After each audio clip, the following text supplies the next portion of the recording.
हाँ जी, point number 205, if ovarian cycle duration is 21 to 23 days तो when will ovulation takes place. तो जब इस तरह का एमसीक्यू आए तो उसमें आपने -14 कर देना है, ठीक है।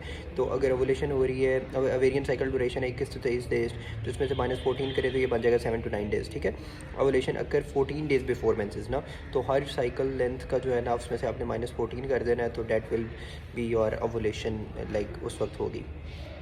28 डे साइकिल में ओवुलेशन जो होती है 14 डे पे होती है, 35 डे के साइकिल में ओवुलेशन जो होती है वो 21 डे पे होती है।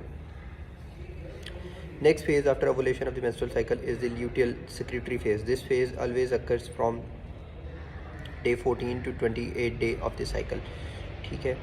तो उसके बाद कुछ प्रैक्टिस एमसीक्यूज़ हैं। Oocyte at the time of ovulation in which phase. Secondary oocyte के फॉर्म में होता है। First meiotic division occur before few hours before ovulation, ठीक है। ओवुलेशन से कुछ घंटे पहले जो होता है वो फर्स्ट म्योटिक डिवीजन होती है, ठीक है।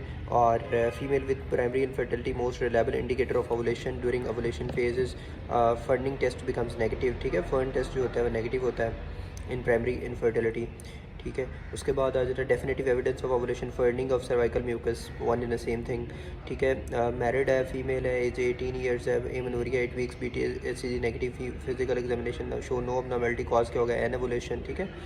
तो एनोवुलेशन जो होता है वो 8 वीक्स से एमेनोरिया और प्रेगनेंसी टेस्ट नेगेटिव हो तो उसमें एनोवुलेशन जो होता है वो कॉज होता है।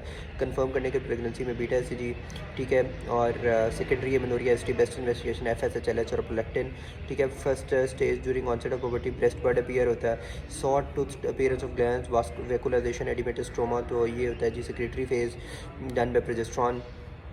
मिड ल्यूटियल फेज जो होती है प्रोजेस्टेरॉन एस्ट्रोजन दोनों से होती है, ठीक है। During menstruation and parturition layer which is shed off is functionalis जो होती है वो शेड ऑफ होती है। The most common cause of subfertility is failure of ovulation, ठीक है। सब फर्टिलिटी की कॉमन कॉज क्या है कि ओवुलेशन का फेलियर होता है।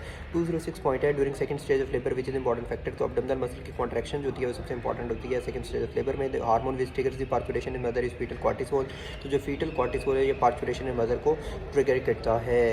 Level of which hormones remain normal during pregnancy. Growth hormone जो होता है वो प्रेगनेंसी में नॉर्मल रहता है। द ब्लड अनचेंज रहता है, ठीक है।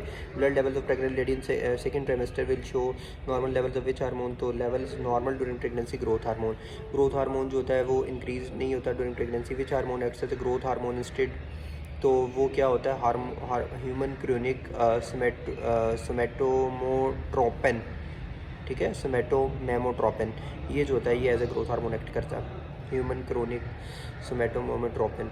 उसके बाद आता है जी 43 year old lady with 3 children, normal practice cycle, less chance pregnancy as compare to 33 year old female. Reason is inhibition of GnRH। Patient came after delivery at the time with bleeding and decrease uterine tone. First drug to be given is oxytocin. 207 point है जी SIADH feature किसका होता है जी SIADH में hyponatraemia होता है। अच्छा, ADH का फंक्शन क्या होता है? वाटर की रीअब्जॉर्प्शन। अगर ADH बहुत ज़्यादा बनेगा तो वाटर की रीअब्जॉर्प्शन ज़्यादा होगी। अगर वाटर की रीअब्जॉर्प्शन ज़्यादा होगी तो यूरिन जो है उसमें क्या होगा? वाटर कम आएगा। तो यूरिन की ऑस्मोलैरिटी क्या होगी? यूरिन की ऑस्मोलैरिटी इंक्रीज़ होगी। सीरम की ऑस्मोलैरिटी क्या होगी? जहाँ पे वाटर रीअब्जॉर्ब हो रहा है तो वो डिक्रीज़ होगी। सोडियम का लेवल क्या होगा? डिक्रीज़ होगा। ये होता है SIADH। एग्जैक्ट ऑपोजिट होता है डायबिटीज़ इंसिपिडस में। कैसे सर? डायबिटीज़ इंसिपिडस में कैसे ऑपोजिट होता है? उसमें देखें, उसमें ADH जो है वो कम होगा। ADH कम होगा तो वाटर की रिअब्जॉर्प्शन कम होगी। वाटर की रिअब्जॉर्प्शन कम होगी तो यूरिन में जो है वो वाटर ज़्यादा जाएगा, डाइल्यूटेड यूरिन, तो यूरिन की ऑस्मोलैरिटी डिक्रीज़ होगी, जबकि सीरम की ऑस्मोलैरिटी इंक्रीज़ होगी, ठीक है।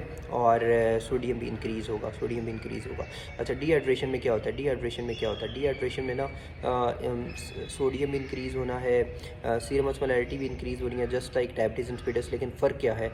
उसमें यूरिन की ऑस्मोलैरिटी इंक्रीज़ करती है, ठीक है। डायबिटीज़ इंसिपिडस में तो यूरिन की ऑस्मोलैरिटी डिक्रीज़ करती है लेकिन डिहाइड्रेशन में उसकी इंक्रीज़ करेगी। अच्छा, हाइपरस्मोलर ओवर हाइड्रेशन, तो ये वाटर डेप्रिवेशन होता है जी, उसके लिए test which are the following will be seen in diabetes insipidus. Reduce urine osmolarity, how to differentiate with normal and SIADH। तो सीरम ADH लेवल्स जो होते हैं, ठीक है। यूरिन ऑस्मोलैरिटी 1200, डायग्नोसिस क्या होगा? Water deprivation. Normal serum osmolal 280-90 होता है। SIADH में जो होता है वो greater than 280। Negative free water loss occurs in SIADH। Diabetes insipidus there is change in decrease urine osmolarity. 208 है जी Cushing feature with raise ACTH is equal to Cushing disease. अब प्राइमरी हाइपरएल्डोस्टेरोनिज्म क्या है, सेकेंडरी क्या है, और primary adrenal insufficiency क्या है, और कुशिंग क्या है? अच्छा देखें, प्राइमरी हाइपरएल्डोस्टेरोनिज्म को कहते हैं जी कौन सिंड्रोम, ठीक है। इसमें hyper production of adrenal mineralocorticoid होती है, hypokalaemia, hypertension, increase aldosterone, decrease renin, ये सारा कुछ हो रहा होता है, ठीक है। तो एल्डोस्टेरोन का फंक्शन आप लोगों को पता है, अगर उसको ज़्यादा कर दें तो ये सारा कुछ होगा, यानी हाइपोक्लीमिया क्यों होगा, पोटाशियम ज़्यादा एक्सक्रीट होगा, ठीक है। और हाइपरटेंशन क्यों होगी, वो वाटर और सोडियम की रीअब्जॉर्प्शन ज़्यादा होगी, ठीक है।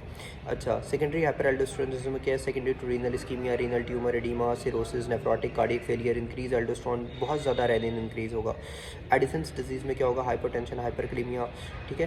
तो प्राइमरी एड्रिनल इंसफिशिएंसी होती है, increase pigmentation of skin, ACTH बहुत ज़्यादा जो है ना वो प्रोड्यूस होगा, कॉर्टिसोल कम होगा, ठीक है। कुशिंग सिंड्रोम में क्या होगा, कुशिंग सिंड्रोम में क्या होगा, इसमें जनाब वो अल्ताफ़ हुसैन के सारे फीचर याद रख लें, hypokalaemia non specific, sorry but just मतलब वो उस फीचर से आप लोग याद रख लेंगे कि hypokalaemia non specific, secondary diabetes, hypertension, osteoporosis, more specific, central obesity, extreme wasting, moon facies, buffalo, more specific, spontaneous bruising, striae, proximal myopathy, इसमें ACTH जो है वो कम होगा और कॉर्टिसोल जो है वो ज़्यादा होगा, ठीक है, अपोजिट होता है, ठीक है। Cushing features with raise ACTH, Cushing disease, while in Cushing syndrome ACTH is not increased.